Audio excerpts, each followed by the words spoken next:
यही नारद जी ने भी भगवान विष्णु से प्रेरित होकर के अपने पिताजी से भी यही शिव जी के विवाह संबंधी कथा पूछी थी। ऐसा सूत जी महाराज ने कहा। देवताओं को बड़ा आश्चर्य हुआ, ऋषियों को आश्चर्य हुआ। अरे भगवान विष्णु से प्रेरित होकर के शिव विवाह की कथा नारद जी ने ब्रह्मा जी से पूछी थी, ये कैसे ऐसे कब हुआ? हमको ये पहले संवाद सुनाइए कि नारद जी ऐसा कौन सा ऐसी बात आ गई कि उन्होंने ब्रह्मा जी से भगवान शिव की कथा सुनी, और वो भी भगवान विष्णु से प्रेरित होकर। सूत जी ने कहा कि हिम शैल गुहा काची देखा परम शोभना, यत समीपे सुर नदी सदा वाति वेगता।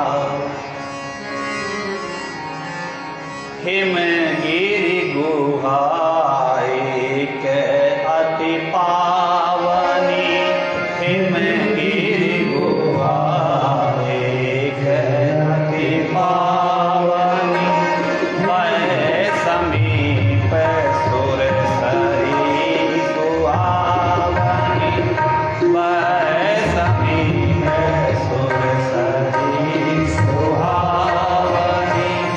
आश्रम परम पुनीत सुहावा, आश्रम परम पुनीत सुहावा, आश्रम परम पुनीत सुहावा,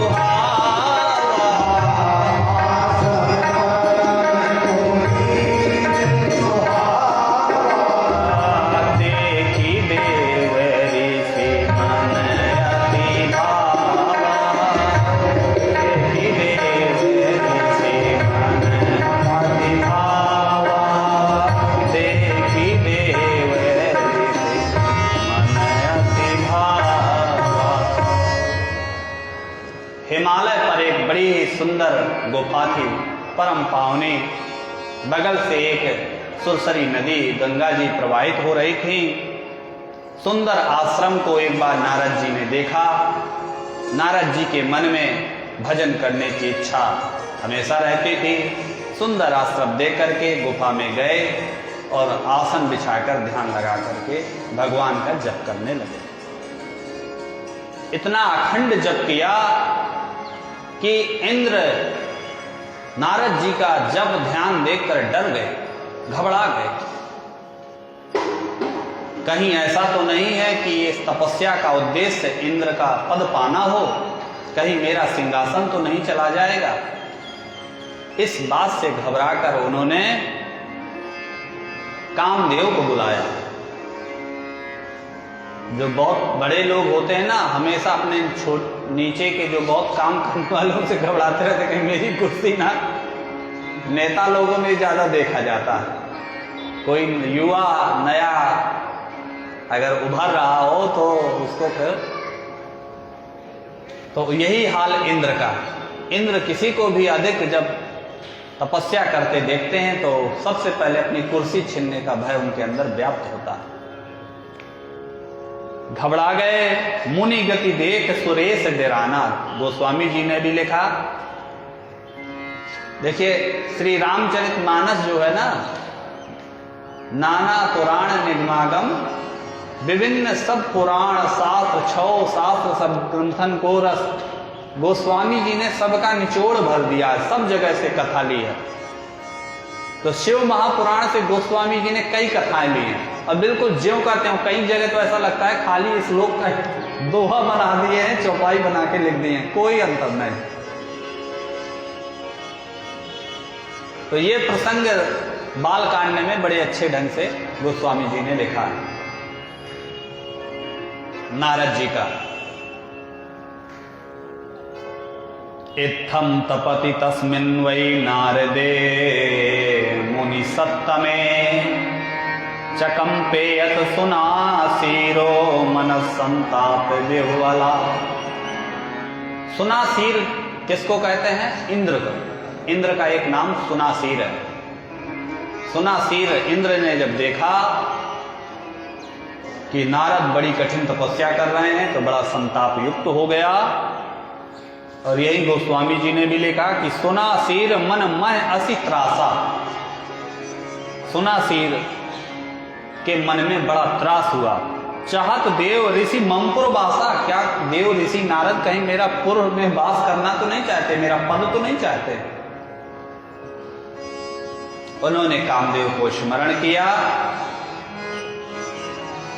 और अपना काम बनाने के लिए कामदेव से मित्रता की दुहाई देने लगे। हे मित्र, तुम ही मेरे असली मित्र हो, क्योंकि मैंने अपने वज्र से असुरों का वध तो किया है, पर जहां मेरा वज्र भी काम नहीं आया वहां तुम काम आए हो, क्योंकि तुमसे कोई आज तक जीत नहीं पाया है।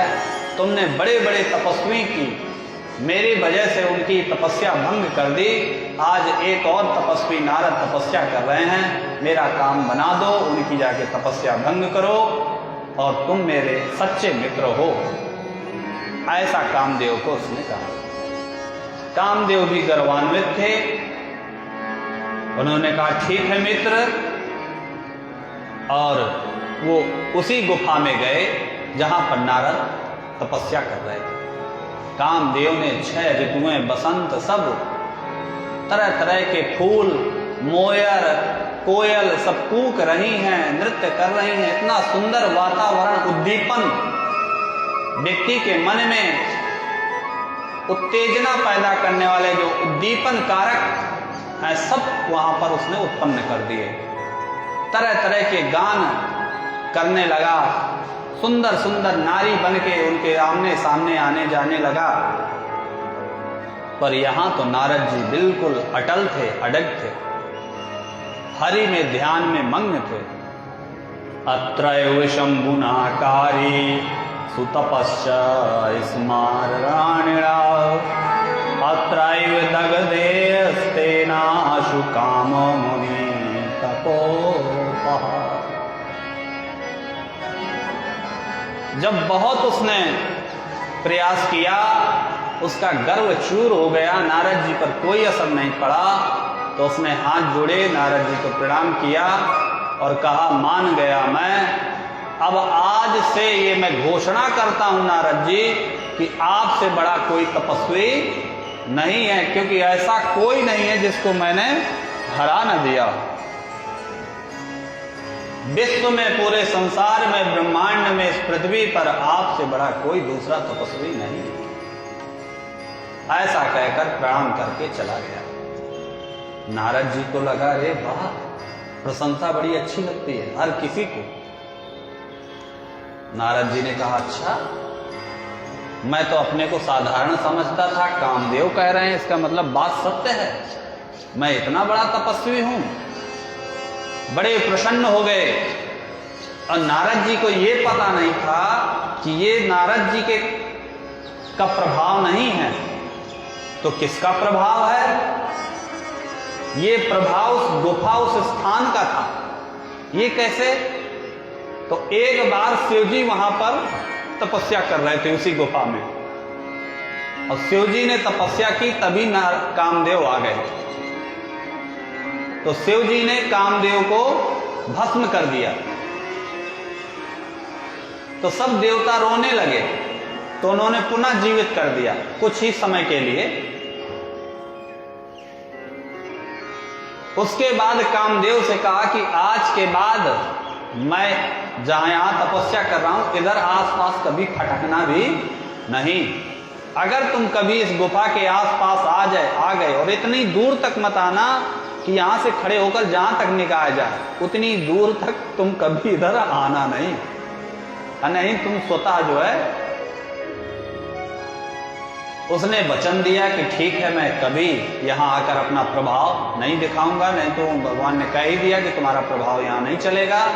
ये बात नारद जी को पता नहीं थी कि गुफा का प्रभाव है, कामदेव को भी पता नहीं थी।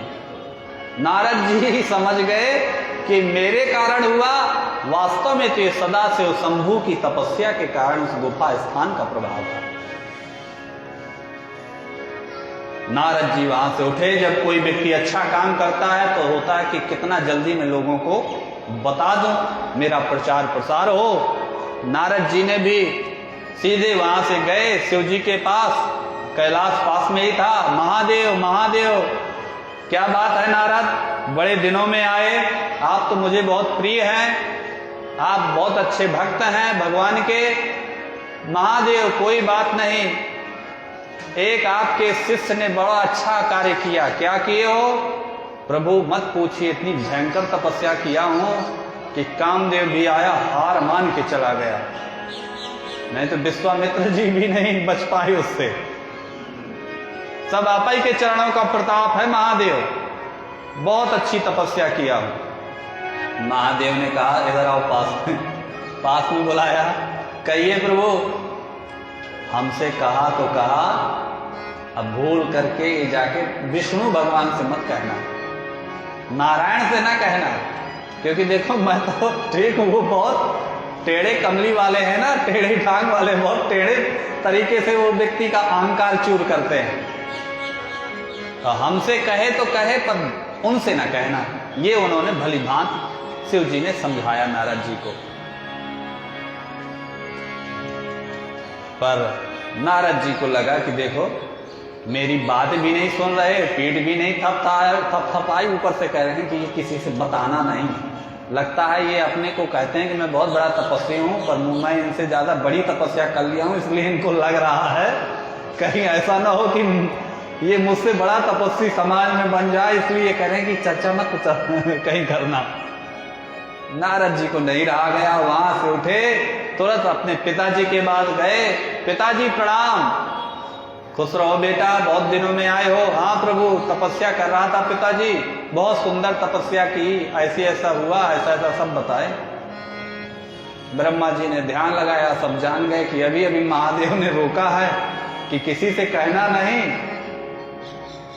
बोले बेटा इस बात को कहीं ज्यादा चर्चा मत करना, इसको कोई पूछे भी तो इसको छुपा लेना, ये सब बताया नहीं जाता है, साधना अपनी गुप्त रखी जाती है। आजकल बहुत लोग माला लिए दिखाते, मतलब भजन वो भी अच्छा है, एन कैन प्रकारण कैसे भी भजन करे, सब भगवान का नाम कल्याण करता ही है, पर प्रयास यही होना चाहिए कि भोजन भजन धन और नारी ये सदा एकांत के अधिकारी, ऐसा हमारे पुराने लोग कह गए हैं। भोजन एकांत में करना चाहिए, इसलिए पहले जो भोजनालय होता था, रसोई होती थी, वो घर के सबसे आखिरी में होती थी कि वहां तक बाहरी लोगों का प्रवेश ही ना हो, रसोई में ही बैठ के भोजन किया जाता था। पर आज तो समाज बिल्कुल उल्टा हो गया। पहले शौचालय लोग बाहर जाते थे, भोजन घर में करते थे, अब शौचालय घर में बनवाते हैं, भोजन के लिए बाहर लोग जाते हैं।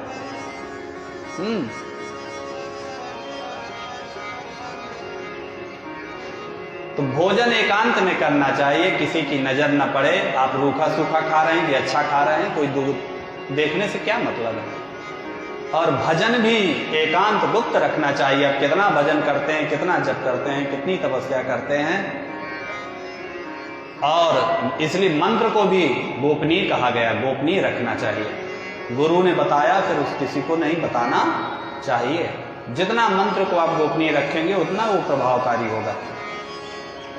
और धन पैसा आपके पास कितना है कितना नहीं है, ऊपर की जेब में डाल के घूम दिखाने की जरूरत नहीं है, पर्स में लोगों को बताने की जरूरत नहीं है। नहीं तो कोई आए यहाँ कथा सुने और वहां जो है चोरों की नजर लग गई, बहुत पैसा दिखाता है, बड़ा जेवर है इसके पास, बहुत इसके पास माल है, कब क्या हो जाए।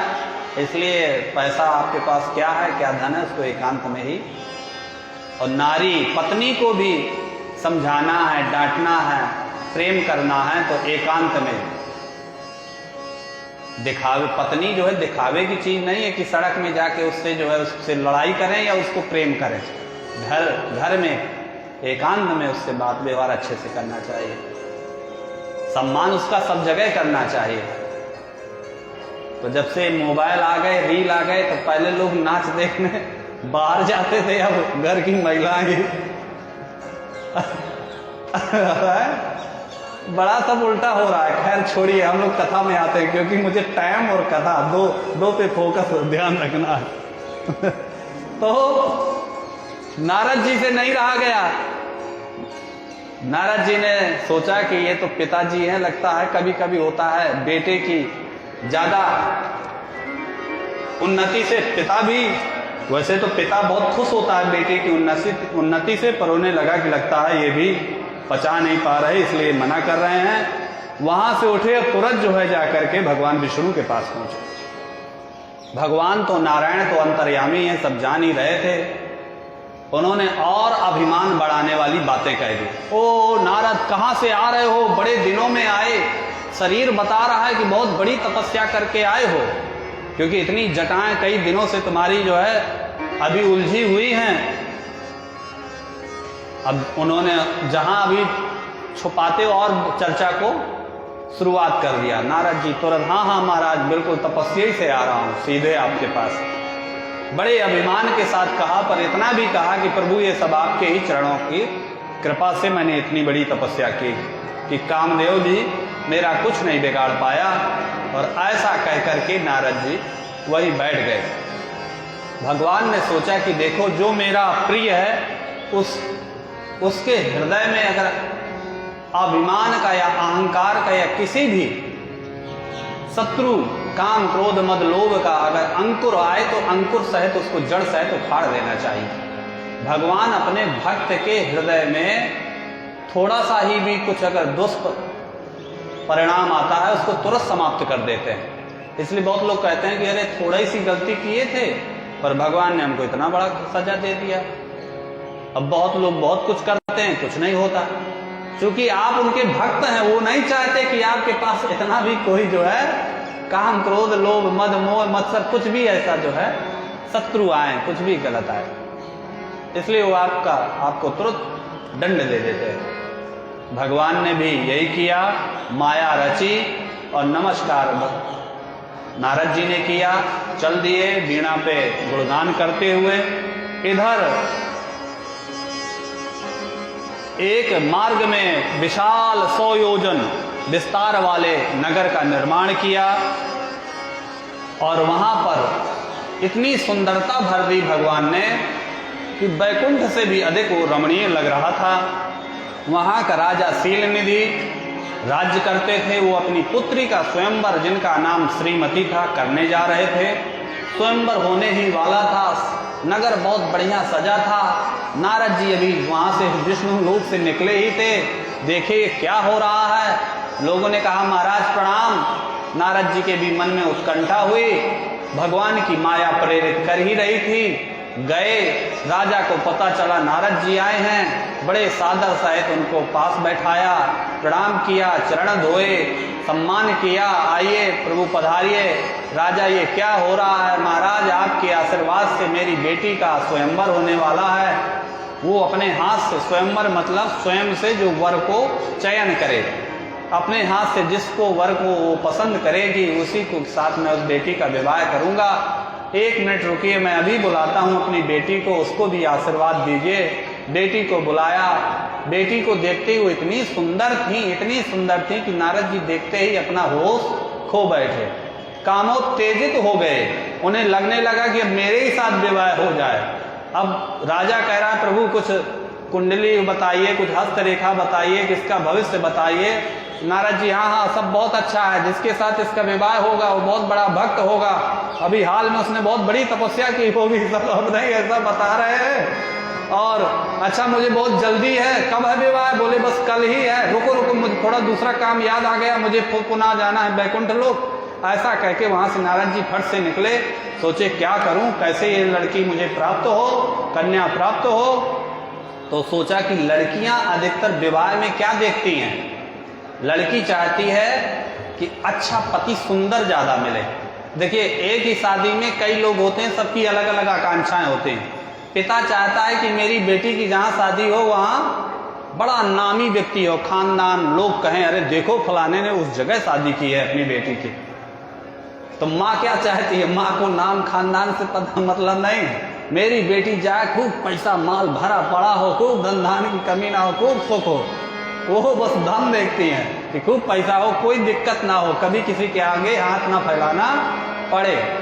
तो वही बेटी क्या चाहती है? उसको ना आपके खानदान से मतलब है, और ना आपके पैसे सोचिए कि जिसके साथ मेरी शादी हो जब आए तो सारी सहेलियां देख के कहें अरे वाह तुम्हारे जैसा दूल्हा किसी का नहीं, बड़ी भाग्यशाली, कितना सुंदर पति मिला। वो खाली स्वरूप सुंदर चाहते हैं। तो वही बाराती लोग क्या चाहते हैं, ना उनको दूल्हे से मतलब, ना कन्या से, ना कुल से, ना खानदान से, बढ़िया व्यवस्था हो, फर्स्ट क्लास आने जाने का साधन, खाने पीने की बढ़िया मिष्ठान हो, स्वागत सम्मान हो, बारातियों को उससे मतलब। तो एक ही कार्य में सबकी अलग अलग आकांक्षाएं हैं। श्रीमती के बारे में सोचा नारद जी ने कि जरूर ये जो है सुंदर पुरुष चाहती होगी, इसी को वरण करना है, तो मैं सबसे सुंदर बनूं, तो ऐसा मेरा परम हित ऐसी कौन है, तो श्री हरि नारायण है। चलता हूं उनके जैसा सुंदर इस त्रिलोकी में कोई है नहीं, उन्हीं से उन्हीं का रूप मांग लेता हूं, निश्चित मेरे साथ शादी हो जाएगी। भागे चले आए, हरिओम हरिओम हरिओम कहते हुए, श्रीमन नारायण नारायण कहते हुए। भगवान विष्णु ने कहा अरे नारद जी क्या हो गया, कुछ छूट गई क्या वीणा वगैरह, अभी तो आप गए थे, क्या हुआ। नहीं नहीं महाराज जी मैं एक बात भूल गया हूँ, बहुत जरूरी बात आपसे कहना है। बोलिए कहिए कहिए। नहीं नहीं यहाँ नहीं कहूँगा, एकांत में कहूँगा। बोले यहाँ क्या है, बोले नहीं ये सब अपने गणों को भगाइए, जय जय विजय इत्यादि को, अब माता लक्ष्मी जी आप ही आ जाइए। भगवान विष्णु को नारद जी पकड़ के एकांत में ले गए।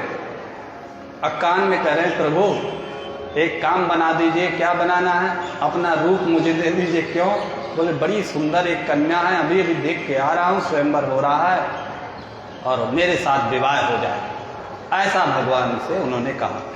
भगवान ने कहा अच्छा ठीक है। भगवान ने जैसे एक माँ जो है अपने बच्चे का हित चाहती है, छोटा बच्चा होता है, दवा पिलाना होता है, दवा बड़ी कड़वी होती है, बच्चा रोता है नहीं पीऊंगा, फिर भी पकड़ के गोद में रख के मुंह पकड़ के चम्मच में लेके वो चिल्ला रहा फिर भी डालती, क्योंकि उसे पता है कि इस कड़वी दवा से भी ये रो जरूर रहा है अभी, पर इसी में इसका कल्याण है, इसको इसी में स्वास्थ्य लाभ मिलेगा। ऐसे ही वो परमात्मा हम सबकी परम पिता माता पिता हैं। हम लोग थोड़ा भी कुछ करते हैं, शुरू में तो हमें उस समय कष्ट होता है, दुख होता है, भगवान को भी उलझना देने लगते हैं, पर वो करते वही हैं जिसमें हमारा कल्याण है। यही भगवान ने नारद जी के साथ किया और नारद जी को नीचे गर्दन के नीचे का सारा स्वरूप तो अपना दे दिया, जहां जहां वो देख सकें, और मुख बना दिया बंदर का। और बंदर का मुख बहुत सुंदर नहीं माना जाता है, बहुत बंदर का मुख वैसा मानते हैं। अब ये पता नहीं, ये नहीं लिखा कि लाल बंदर का बनाया कि काले वाले लंगूर का बनाया, जो भी बनाया बना दिया। और वहां से नारद जी ने देखा अरे पीताम्बर लहरा रहा है, बढ़िया सुंदर सब जो है, कौस्तुभ मणि भी दिखाई दे रही है। अब वहां से तुरंत दौड़, बस महाराज हो गया, अब मैं बाद में मिलूंगा। भगवान ने कहा देखो अभी कह रहे थे कामदेव मेरा कुछ नहीं बिगाड़ पाए, अब एक कन्या के पीछे कैसे माया है, तो अहंकार को नष्ट करना था। नारद जी आए पुनः वहां पर आकर बैठ गए, बैठकर देखे बड़ा सुंदर विशाल दरबार सजा है, राज दरबार वही है, उधर से आएगी कन्या, इधर सभी राजा देश देश के सब बैठे हुए हैं, सुंदर सुंदर स्वरूप लिए हुए। नारद जी भी बैठ गए, कहीं ऐसा ना हो कि वहीं से कन्या आए पहले ही उसको कोई सुंदर पति मिल जाए, उसी को माला डाल दे। तो ऐसा करता हूँ सबसे आगे वाली फर्स्ट लाइन में बैठता हूँ, मेरा ही पहले नंबर आए, बाद में फिर कहाँ चांस बचेगा। नारद जी गए सबसे आगे बैठने के लिए, वहां पहले से लोग जमे थे, सीट खाली ही नहीं थी। नारद जी ने कहा कोई बात नहीं, यहाँ संकोच करने की जरूरत नहीं है, खड़ा ही रहूंगा। खड़े हो गए, फिर थोड़ी हलचल, 2-3 दरवाजे थे, बगल वाले दरवाजे से हलचल हुई, कुछ महिलाएं सखियां आई देखने की अभी क्या तैयारी, सब लोग आ गए। नारद जी को लगा कहीं उधर से ना आ जाए, तो उठ के जल्दी उधर पहुंच गए, खड़े हो गए। वहां से यहाँ, यहाँ से वहां, परेशान है। समय हुआ, वहीं पर शिव जी ने 2 गणों को भेज दिया था कि जाओ नारद की रक्षा करना। तो शिव जी की माया से 2 गण भी रुद्र गण आए थे, उनको सब दिख रहा था, वो पूरा हाल जान रहे थे, और बाकी राजा लोगों को भी ये नहीं दिख रहा था, पूरे साक्षात वो भगवान विष्णु जैसे ही दिख रहे थे। और जो श्रीमती थी वो साक्षात लक्ष्मी जी थी, उनको भी वो हाल सब दिख रहा था। श्रीमती जी जयमाला लेकर के आए, नारद जी उदक खुदक रहे हैं। श्रीमती जी के ज्यों ही पहले ही उन्होंने देखा कि बंदर का मुंह लिए आगे खड़ा, बड़ा मन खराब हो गया, शुरुआत ही खराब हो गई। मन में उनको संताप हो गया, मुंह फेर करके दूसरी ओर चली। नारद जी ने सोचा, ओ मैं इतना सुंदर हूं कि देख के लजा गई, मुझसे आंखें नहीं मिला पाई। कई बार होता है बहुत अच्छा देखने पर भी आदमी, तो वो लड़की है ना, कन्या है, लाज शर्म कर लजा गई। कोई बात नहीं, दोबारा जल्दी आओ। फिर घूम कर खंबे के पीछे से आके फिर खड़े हो गए। फिर उसने देखा, फिर वो नीचे को, और ये सारा हाल रुद्रगण देख रहे थे, वो हंस रहे थे। उन्होंने कान में कहा, अरे नारद जी, दर्पण में जाइए, अपना मुख देखिए, क्यों यहां उपहास उड़वा रहे हैं। जब इतने में ही भगवान वैकुंठ से आए और एक पुरुष का, मानव का रूप, बढ़िया सुंदर राजा का रूप बनाकर आए। श्रीमती जी ने, लक्ष्मी जी स्वरूपा जो थी, उन्होंने उनके माला डाला, वो लेकर के चले गए। नारद जी ने कहा, सही बात है, देख लूं, कह रहे थे। और ज्यों ही अपना मुख देखा तो बंदर का मुख दिखाई दिया। बड़े ही क्रोध से लाल हो गए। पहले तो बोले, तुम लोगों ने मेरा बड़ा मजाक उड़ाया है, मैं तुम दोनों को श्राप देता हूं कि जाओ, तुम लोग 3 जन्मों तक राक्षस रहो और ब्राह्मण कुल में पैदा हो, पर सारे कर्म राक्षसों के करोगे। बड़े जो है भयंकर उनको श्राप दिया और बोले, आज मैं देखता हूं भगवान विष्णु को, बहुत दिन जीवन भर मैंने इनका भजन किया, इनकी तपस्या की, इनका नाम लिया। जब अपना ही आदमी, अपना ही जो है शत्रु बन जाए तो दूसरे का क्या कहें। मैं देखता हूं, आज सब जो है सुनाऊंगा इनको खरी खोटी। ऐसा सोच करके भगवान विष्णु के पास गए। भगवान विष्णु तो बैठे ही थे, सब जान रहे थे, और देखे कि बगल में वही श्रीमती भी बैठी हैं। अब तो पारा और हो गया, बढ़ गया, और क्रोध बढ़ गया। और उन्होंने भगवान विष्णु को काफी अनर्गल, अपेक्षित, जो नारद जी से अपेक्षा नहीं की जा सकती थी, ऐसे वाक्य उन्होंने कहे। भगवान विष्णु खाली मुस्कुराते रहे, नारायण श्री हरि। और जब देख लिए कि नारद जी सब कह लिए, श्राप दे दिए कि जिस तरह से आपने मेरी पत्नी मुझसे हरी है, इसी तरह आप भी की पत्नी आपसे कोई हर ले जाएगा। आप अपनी पत्नी के वियोग में जंगल में भटकेंगे, रोएंगे, और ये बंदर का मुंह मेरा बनाया है, तो यही बंदर ही उस समय आपकी आके सहायता करेंगे। तरह तरह का खूब श्राप दिया। तभी भगवान ने अपनी माया को समेट लिया, तो ना वहाँ राजा, ना श्रीमती, वही भगवान विष्णु, ना नारद जी का बुद्धि खुल गई। जैसे चैनल चेंज हो जाए टीवी का, समाचार आ रहा था, अचानक कथा आने लगी, ये क्या हो गया, अरे मैं कहाँ था, मैं क्या बोला हूँ, क्या कर रहा था, मैं तो अपने आराध्य को ऐसा ऐसा बोल रहा था।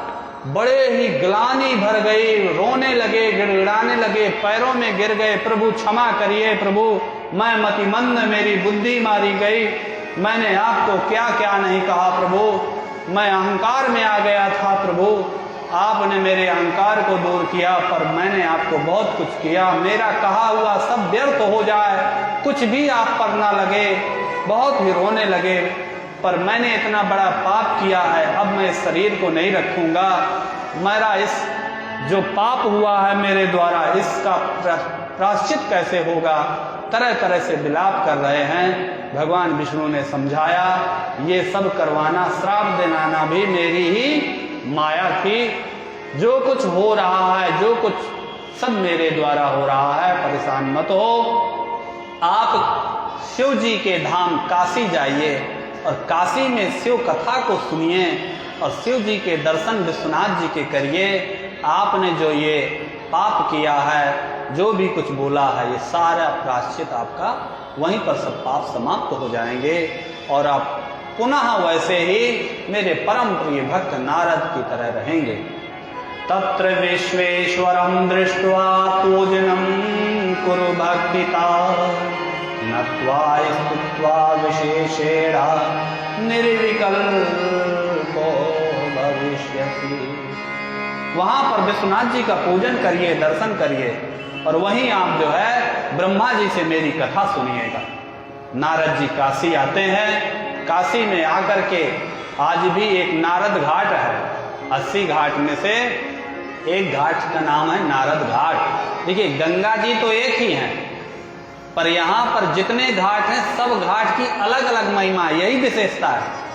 सबके स्नान करने का अलग फल है। 10 अश्वमेध में स्नान करने का 10 अश्वमेध यज्ञ का फल प्राप्त होता है। प्रयाग घाट में स्नान करने का, प्रयागराज संगम में कुंभ में स्नान करने का फल प्राप्त होता है। पंचगंगा में स्नान करने का, 5 नदियों में स्नान करने का, पूरे कार्तिक भर जो गंगा स्नान करे और एक दिन जाके पंचगंगा स्नान कर ले वो बराबर हो जाता है। या पूरे माघ महीने में प्रयागराज में जो निवास करे और एक दिन पंचगंगा में स्नान कर ले बराबर पुण्य प्राप्त हो जाता है।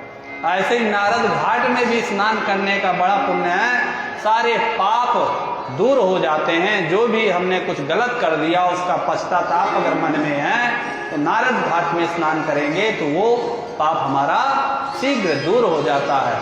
पर अब एक भ्रांति भी फैल गई है।